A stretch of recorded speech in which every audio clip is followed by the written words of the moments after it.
The lecture hall of the Galactic Xenoarchaeology Institute buzzed with the usual pre-class chatter, a symphony of clicks, chirps, and harmonic frequencies that represented dozens of species from across the known galaxy. Lisa Chen sat near the back, her human frame dwarfed by the towering Vokthar on her left and the gelatinous mass of a Quellan scholar on her right. Professor Zelthos, a four-armed Thessian with iridescent scales, materialized the first holographic artifact above the central platform. Today, we examine weapons from pre-spaceflight civilizations, the professor announced, their translator pendant rendering the words in everyone's native comprehension.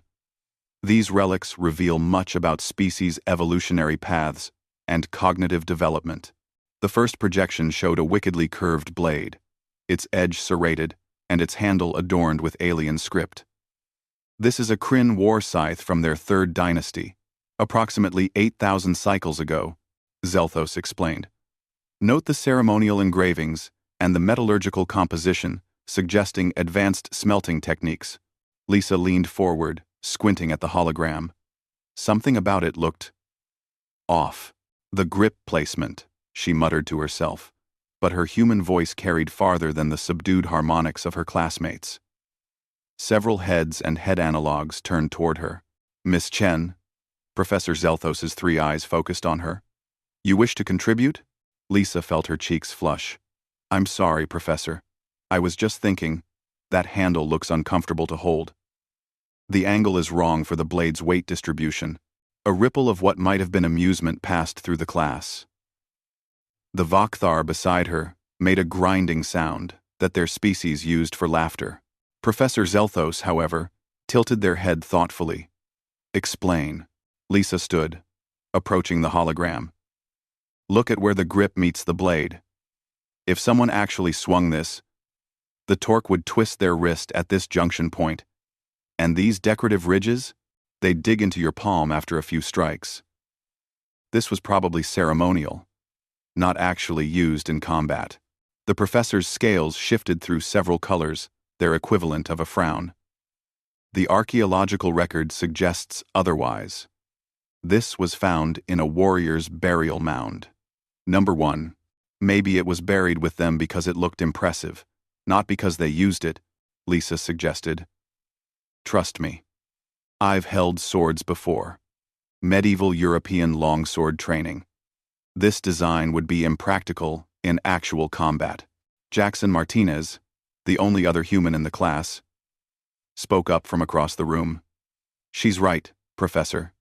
Humans spent thousands of years perfecting weapons design through trial and error. We know what works and what doesn't because our ancestors had to use them to survive. Professor Zelthos manipulated the hologram, rotating it slowly. Fascinating. Computer. Run a biomechanical stress analysis using Kryn physiology and combat motion protocols. The hologram flickered, and new data streams appeared. After a moment, the computer's neutral voice announced, Analysis complete. Prolonged use would result in joint strain and reduced combat effectiveness. Probability of ceremonial purpose, 83%. A collective murmur spread through the class. Zelthos's scales shifted to a pleased amber hue. It seems we must revise our interpretation. Miss Chen, Mr. Martinez, your species' expertise is noted. Let us continue. The next artifact appeared a staff with a spiked metal ball attached by a chain. A Deltharian morning star, the professor announced. Used extensively in their continental wars. Lisa and Jackson exchanged glances. Jackson raised his hand immediately. Professor, can I hold it? The holographic projection. Or a physical simulation. Zelthos manipulated the controls, and a hard light construct materialized in Jackson's hands. He hefted it experimentally. Then, swung it in a careful arc. This isn't balanced right either, Jackson said. The chain's too long for the weight of the ball. In actual combat, this would be nearly impossible to control. You'd hit yourself as often as the enemy. He demonstrated with a slow-motion swing, showing how the momentum carried the ball in an unpredictable trajectory. Lisa approached and examined the construct. And, look at this handle. It's smooth. No grip texture. If you're in combat, your hands are sweating, maybe bloody. This would slip right out of your grasp. Real Morning Stars had leather wrappings or textured grips. Professor Zelthos's translator captured what might have been a sigh. Computer. Verify. Against Deltharian combat records. More data streamed across the holograms. The computer confirmed. Minimal evidence of battlefield use.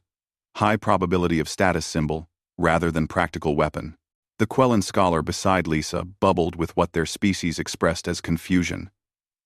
How do humans possess such knowledge? Your species only achieved spaceflight 3 generations ago. Lisa turned to address not just the Quellan but the entire class. Because we had to. For most of human history, we didn't have energy shields or plasma weapons. We fought with metal and wood and stone.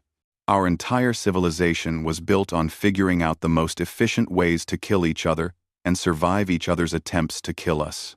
Jackson nodded grimly. We tested these weapons the hard way. Through thousands of years of war, every design flaw was discovered because someone died from it. Every improvement came from blood and necessity. The classroom fell silent. Even Professor Zelthos seemed momentarily subdued. We studied ancient human warfare in our orientation modules. A Vakthar student rumbled. Your species' history is notably violent, horrifically violent. Lisa agreed without shame. We've been trying to do better. But that history left us with certain expertise. Professor Zelthos cycled through several more artifacts. Each time, Lisa or Jackson would point out impracticalities, grips that would cause blisters, weights that would exhaust a wielder after minutes, designs that looked fearsome but would shatter on impact. By the end of class, they'd reclassified 17 supposedly combat weapons as ceremonial, decorative, or reconstructed incorrectly by archaeologists who'd never considered the practical ergonomics of violence. As students filed out, Professor Zelthos called the 2 humans aside. Miss Chen, Mr. Martinez, I'm revising the course curriculum. Would you both be willing to serve as consultants? It seems our understanding of pre-spaceflight weapons across multiple civilizations needs practical review. Lisa and Jackson looked at each other and smiled. We'd be honored, Professor, Lisa said. Though I should warn you this might change a lot of your museum displays. Zelthos's scales rippled with amused resignation. I suspect you're right. But accuracy matters more than tradition, even if it's uncomfortable to admit we've been wrong. Jackson grinned. Speaking of uncomfortable, wait until we explain why half these helmets would have killed their wearers through heat exhaustion alone. The professor's scales went pale. It was going to be a long semester.